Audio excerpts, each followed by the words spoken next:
I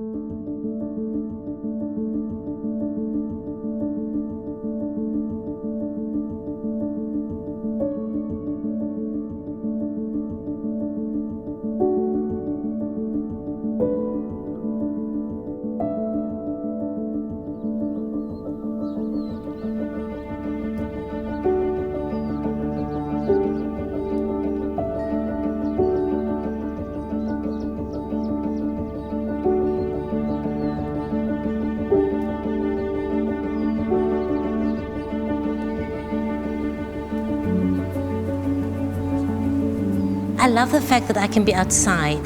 I see that grape. I see how it develops. And then I bring it in here. We process it, and I see every day how it changes into wine. That fruit juice changes into wine, and it's amazing. And then seeing it in the barrel, how it changed. And I always say, when you pick up a glass of wine, you would know how clean the cellar is, where it's grown, what the winemaker, the wine tells you so much. It's a mystery, and yet it tells you so much. And I love that about winemaking. I am Carmen Stevens, and this is my grey matter.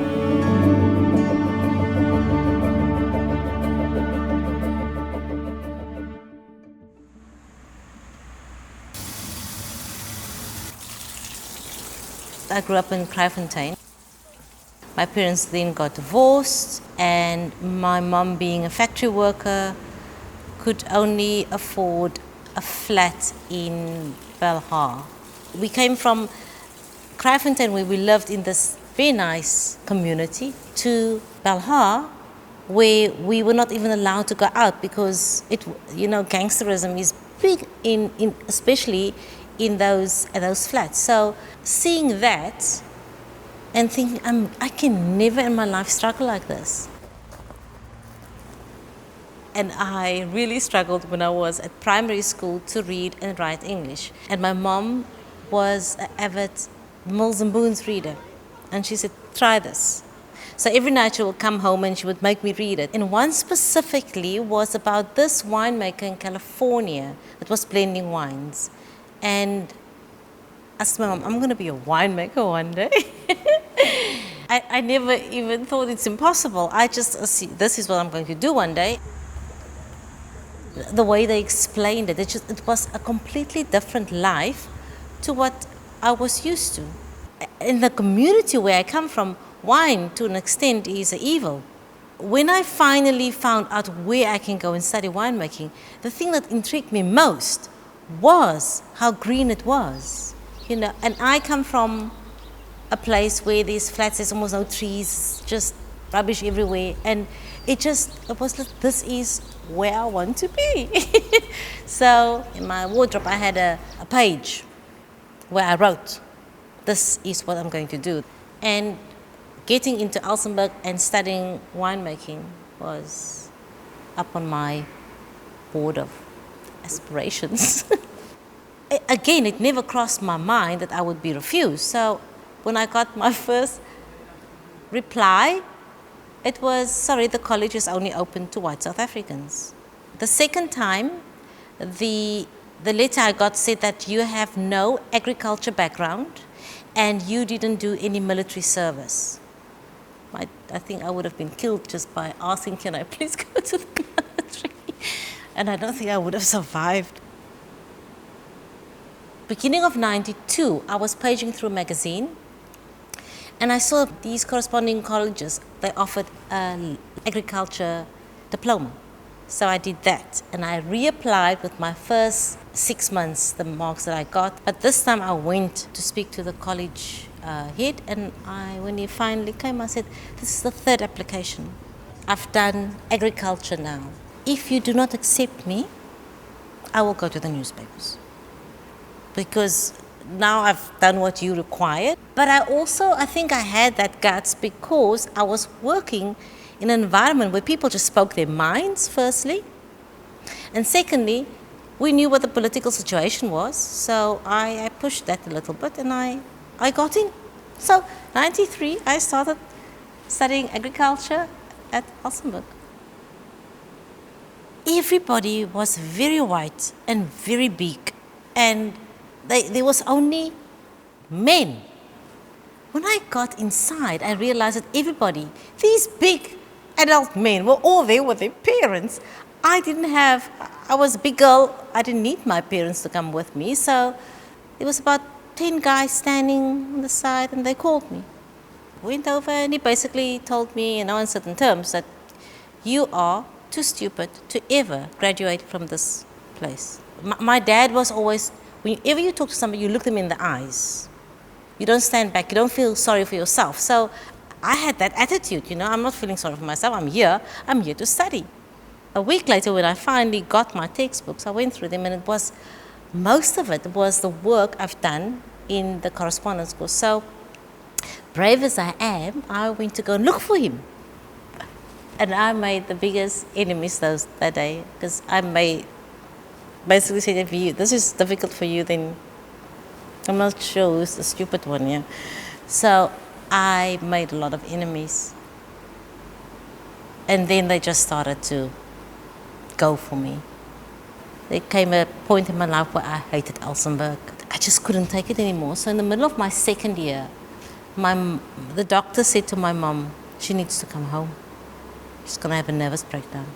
So I made an appointment which was then the guy in charge of agriculture, Western Cape. He was based at Elsenburg. So I went to go and see him to tell him I'm going to close his college for him. I said, I'm going to each and every newspaper that wants to hear my story. I'm going to tell them what's happening here at Elsenburg. I was beside myself. And he just said, sit down. I'm going to make you some tea, and you're going to tell me what's happening. And life was so much better. And I think what I've learned out of there, you have this constant thing that everybody's against you. But, just talking to that one person changed my life. I think it's about standing up for yourself. If you know that you are capable, I think you must really zone in on what is that you want to do for the rest of your life. When I got to Elsenburg and studied agriculture, I loved it. So I think it's about getting something that is your niche.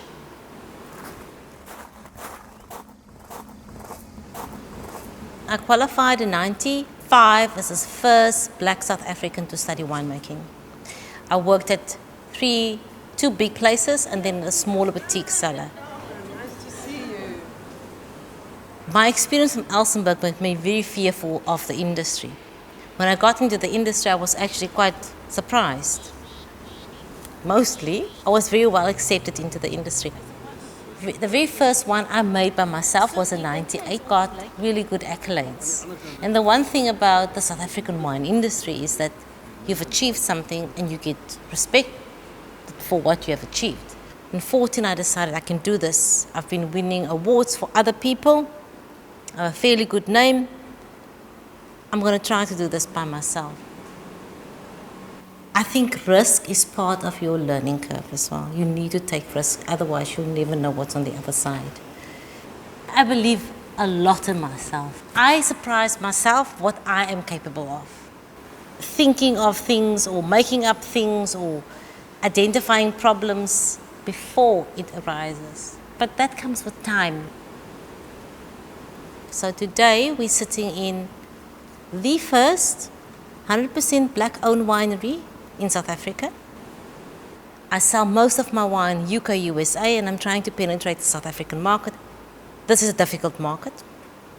A lot of the market space is bought by the bigger companies.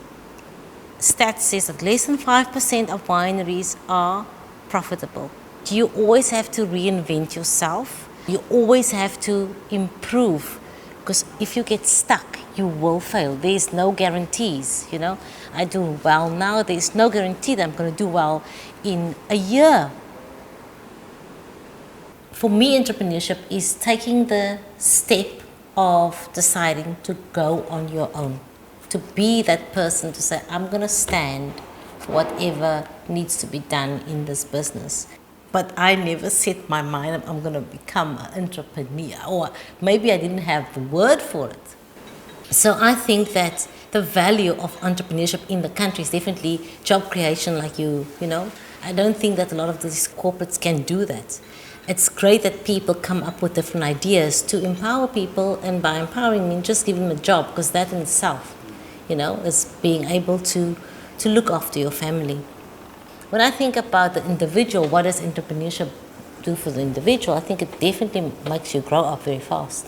It makes you realize, I have bills to pay and nobody's going to give me the money. I need to generate that money. And it opens your eyes to a lot of opportunities in the country, but also it makes you think differently. It makes you want to do better. It makes you want to come up with something that is different, because you need to generate money, so you need to think out of the box. I'm a very practical person. So for me, the actual winemaking is fantastic. I can problem solve like that. I can see something working, and I can, for some reason, I just have an ability to problem solve that. When it comes to, I find it very difficult to talk to people. I've learned that you need to say, listen here, I'm good. Just try it. It's just wine. You can always spit it out if you didn't like it. So for me, that interaction with people, I really find that very daunting. Still, how do I deal with failure? I don't take no for an answer. If you do not make mistakes, if you do not fall down, then you cannot learn. So failure for me is a stepping stone, so that you know where your pitfalls is, so that you know how to prepare better for next time. It shouldn't be your end. If the one way didn't work, then pick yourself up and try the other one. I think you need to read a lot. You need to understand what's relevant in the market. In my case, I need to taste a lot of wines.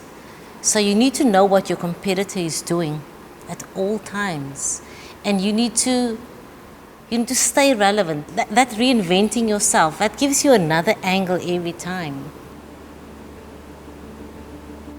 My first goal was, I've always wanted to have my own label. When I got that on the road, I thought, my next goal is, I'm definitely working to get, I don't want a farm, I'm a winemaker, but I need a home for my wines, a proper home where people can actually come and visit. So that is definitely what I'm working to now.